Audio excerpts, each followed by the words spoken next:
Welcome to our new series, Walking on Water with Jesus.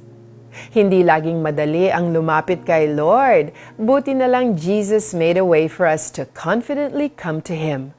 Pakinggan natin ang encouragement from our Devo today. Gaano ka ka-passionate lumapit kay Lord? Kilala si Apostle Peter na passionate sa kanyang actions. Nung hinuhugasan ni Jesus ang paa ng disciples at ni-request niyang isama na pati ang kanyang mga kamay at ulo. Nung tinaga niya ang tenga ng isa sa mga humuli kay Jesus. Nung lumangoy siya papuntang Pampang para puntahan ang muling nabuhay na si Jesus. Kaya hindi nakapagtatakang malaman na before doing all of the previously mentioned things, siya ang naglakas loob na bumaba ng bangka sa gitna ng bagyo at maglakad papunta kay Jesus. Napakalaking step of faith. Hindi lang niya ni-request kay Jesus na patunayan na siya nga ang lumalapit sa kanila. Hiniling pa niya na siya mismo ay makapaglakad din sa tubig. Tignan natin ang response ni Jesus sa kanya. Hindi niya pinagalitan si Peter. Hindi niya ito tinawanan. Instead, inimbitahan niya si Peter to step out of the boat, have faith, and come to Him. Ganito ba tayo ka-passionate when it comes to approaching Jesus? Can we boldly ask Him to prove that He is who He says He is? At ready ba tayong lumabas mula sa ating comfort zones para lang mapalapit sa Kanya?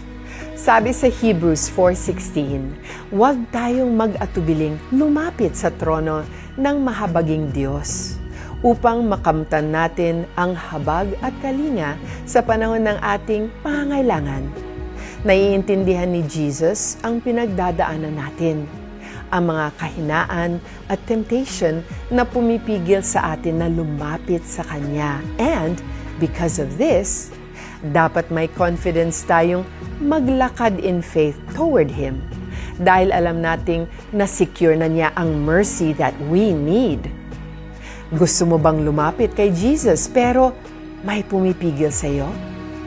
Be encouraged by Peter's passion at buong tapang ka ring lumapit sa Panginoon.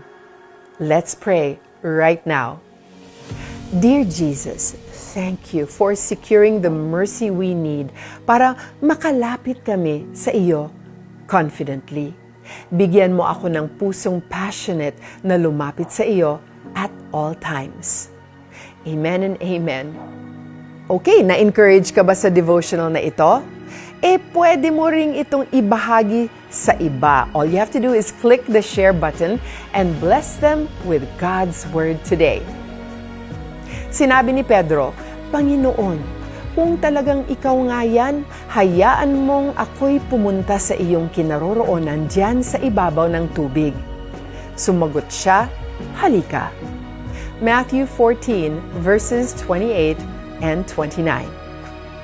Kaya maging confident sa paglapit sa Panginoon.